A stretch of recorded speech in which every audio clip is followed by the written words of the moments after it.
Hello दोस्तों, तो आज मैं बताऊँगा how to prepare concise notes. तो आप लास्ट मोमेंट में पढ़ने के लिए आप कितने पेजेज़ के नोट्स आप बना सकते हो या फिर कितने पेजेज़ के नोट्स बनाना चाहिए जिससे वो सफिशिएंट हो लास्ट मोमेंट पे पढ़ने के लिए।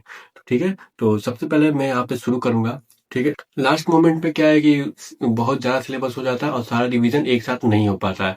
तो एक 19 सब्जेक्ट के अलावा 19 सब्जेक्ट के अलावा एक मैं आपको कंसाइज़ नोट्स भी आज बताना सिखाऊँगा, किस तरह से आप बनाओगे तो काफ़ी इफ़ेक्टिवली रहेगा। वो लास्ट मोमेंट पे आप पढ़ोगे तो लास्ट मोमेंट पे आप पढ़ोगे तो बहुत ही ज़्यादा वर्थ इट होगा और कम से कम समय में वो ज़्यादा बेनिफिट होगा आपके लिए।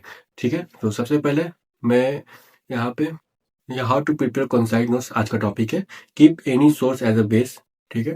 कोई सा भी सोर्स हो, वेब रीडर से पढ़ रहे हो, ऑफलाइन पढ़ रहे हो, ऑनलाइन पढ़ रहे हो, मैरो पढ़ रहे हो, सेरेबलम पढ़ रहे हो, मीस डैम्स, कोई सा भी नोट्स हो आपके पास, तो उसको आप एक बेस की तरह लेके चलना है। उसको आपको रिवीजन करना है एग्जाम के, जब आप पढ़ाई कर रहे हो या फिर रिवीजन कर रहे हो तब। ठीक है? उसको चेंज नहीं करना बार बार। ठीक है? आपके एज अ बेस आपने रख लिया। तो आप जब आप कंसाइज नोट्स बनाने जाओगे, अब divide into types of topics.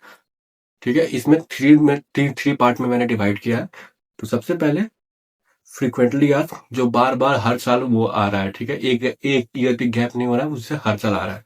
ठीक? इनफ्रीक्वेंटली, जो कभी आता है कभी नहीं आता है, कभी 2 बार से नहीं आता, कोई 2 बार लगातार आ गया, या फिर एक एक एग्जाम बीच करके आ रहा है, एफएमजी या फिर नीट पीजी, कोई सा भी एग्जाम है, लेकिन वो नेक्स्ट नेक्स्ट नेक्स्ट एग्जाम में आ जा रहा है या फिर नेक्स्ट ईयर आ जा रहा है। ठीक है? इस तरह से। और और वो सब्जेक्ट, वो टॉपिक्स जो कभी पूछे नहीं गए हों। ठीक है? मैं इनको 3 भाग में डिवाइड कर चुका हूँ। फ्रीक्वेंटली आज कौन से होते हैं? सपोज ईडीएच हो गया, ईडीएच, इसी का हो गया एचडीएच, माइस्थीनिया, पार्किंसंस, ये सारी चीजें जो है हमेशा आती है, हर बार आती हैं। ठीक है? और स्नफ बॉक्स एनाटॉमी में हो गया, बायोकेमिस्ट्री में विटामिन विटामिन की जितने भी चीजें हैं वो सारी चीजें। ठीक है? तो फिर इसको किस तरह से लिखना है? सपोज ये तो आपको सारे आपके मन में होने चाहिए, सारे ये याद होने रहने चाहिए कि अगर सपोज ईडीएच आपने कहीं पे भी सुना तो आपके आपके माइंड में इस तरह का स्ट्रक्चर अपने आप, इस तरह का डायग्राम अपने आप बन जाएगा। ठीक है? इन लूसिड इंटरवल अपने आप मन में आ जाना चाहिए, इसका ट्रीटमेंट क्या है वो सारी चीजें आ जाना चाहिए। तो वैसे ही एसडीएच का, ये सारी चीजें आपके जबान पे होनी चाहिए। जब भी आपको इस ये ऐसा ये टॉपिक सुनाई भी दे तो वो सारी चीजें आपके मन में पहले से ही रिकॉल हो जानी चाहिए। ठीक? तो सपोज ऐसे सारी चीजें नहीं रिकॉल हो पा रही, जैसे मिस्थेनिया ग्रेविस का इंडोप्रोपियन जो टेस्ट है वो आपको नहीं याद हो जा रहा, नहीं हो पा रहा है, या फिर आप बार बार भूल जा रहे हो, तो उस टेस्ट को मिस्थेनिया ग्रेविस करके आप वो इंडोप्रोपियन, ये एकदम शॉर्ट फॉर्म में लिखना है। ऐसा लिखना है कि आपको समझ में आ जाए। पूरा इंड्रोफियम टेस्ट नहीं लिखना है, इंड करके आप टेस्ट लिख दो तो वो आपको समझ में आ जाएगा लास्ट मोमेंट पे।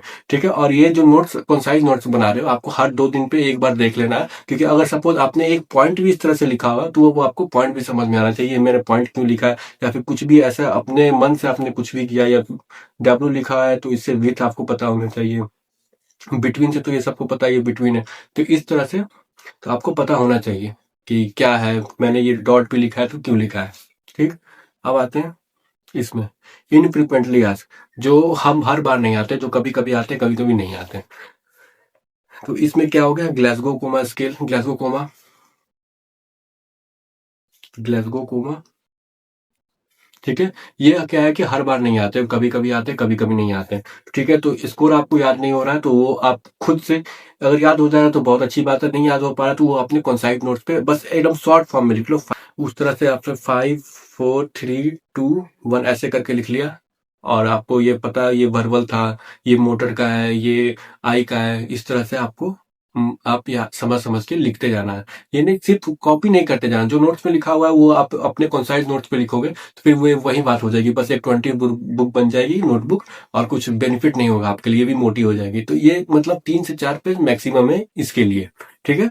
तो और भी जैसे कुछ चीजें याद नहीं, अबगार स्केल हो गया। अबगार स्केल में मैं हमेशा कंफ्यूज रहता था, ग्लासगो कोबा तो मेरा बहुत ही अच्छा है, लेकिन अबगार स्केल जो था इसमें मैं बहुत कंफ्यूज होता था, तो इसने ये मैंने अपने कॉन्साइज नोट्स में लिख लिया था अपने। ठीक है? इस तरह से आप लिख सकते हो। और माइलस्टोन, माइलस्टोन पीडिया का ये तो फ्रीक्वेंटली में भी आ जाएगा, ठीक है। माइलस्टोन जो भी जो पीवाईक्यू में हो चुके हैं तो वो आप लिख लेना, माइलस्टोन जितने भी हैं जो बार बार पूछे जाते हैं, ठीक है। वो कभी भी माइलस्टोन तो कभी कभी 2 क्वेश्चन भी आ जाता है माइलस्टोन से, 2 क्वेश्चन भी आ जाता है, ठीक है। तो इसमें घबराने वाली बात नहीं है, आप अपने कॉन्साइज नोट में अच्छे से लिख लेना, क्योंकि ये ऐसा है, आप कितना भी माइलस्टोन पढ़ लोगे तो आपको कंफ्यूजन हो ही जाता है अगर 1 महीने बाद आप देखोगे तो। इसलिए लास्ट मोमेंट पे आप पढ़ोगे तो लास्ट मोमेंट पे याद रहता है, बहुत सारी चीजें लास्ट मोमेंट पे याद भी रहती हैं। और कुछ टॉपिक जो नेवर आज, जैसे काफी एरज आर एच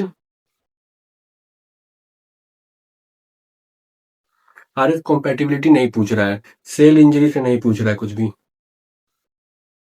सेल इंजरी हो गया, इनसे कुछ नहीं पूछ रहा है उतना, और थोड़ा बहुत इन्फ्लेमेशन से भी शायद नहीं पूछ रहा है, ठीक है। ऐसे ऐसे टॉपिक जिससे कभी पूछता ही नहीं है, तो जिससे पूछता नहीं है उसको आप लिखने की कोई उतनी जरूरत नहीं है। बस कुछ कुछ चीजें लिख लो और कुछ कुछ चीज समझ जाओ, मतलब नेवर आस्क वाले मतलब उतने नहीं भी लिखोगे तो बस ये फ्रिक्वेंटली और इनफ्रिक्वेंटली आपको पास करवा देंगे, ठीक है। और और कोई सब्जेक्ट जैसे एनाटॉमी में हार्ट हार्ट के मतलब कम क्वेश्चन आते हैं, ठीक है। आते भी है तो वो पीवाईक्यू बेस पे ही रहते हैं।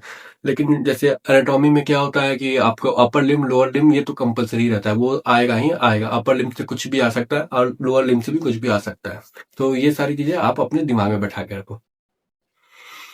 इस तरीके से ये आप इतना जब कर लोगे, ये मुश्किल से 4 या 5 पेज का रहेगा, 4 या 5 पेज, ये आपको पास करवाने के लिए सफिशियंट रहता है। अगर आप खुद से बनाओ, किसी का और का लेके मत बनाना, ठीक है। अपने हिसाब से बनाना, जो आपको ऐसा देखो, टॉपिक 2 तरह के होते हैं आपके माइंड में, एक ऐसे टॉपिक होते हैं कि वो कभी आप भूल नहीं सकते हो, वो आपको याद रहेंगे ही रहेंगे, ठीक है। हाँ, कुछ ऐसे टॉपिक होते हैं जो बार बार भूल जाते हैं, तो जो बार बार आप भूल जाते हो तो उस टॉपिक को आप एक उस कंसाइज नोट्स में, जो 19th नोट्स में बोल रहा हूँ बनाने को, आप उसमें आप लिख सकते हो, ठीक है। जो बार बार आप भूल जाते हो, और जो टॉपिक्स आप हमेशा याद रहता है उसको लिखने की कोई जरूरत नहीं है, वो आपके आंसर भी सही हो जाएंगे। जैसे काफी बच्चों के जो नियासिन डिफिशियंसी है वो मुंह पे रटा हुआ रहता है, तो वो याद रहता है, तो उसको लिखने की कोई जरूरत नहीं है। हाँ, बस सिली मिस्टेक आप मत करना उसके लिए। सिली मिस्टेक्स को भी अवॉइड करने के लिए आप क्वेश्चन प्रैक्टिस करना, जो टॉपिक आता है उस पे भी। ठीक है, थैंक यू।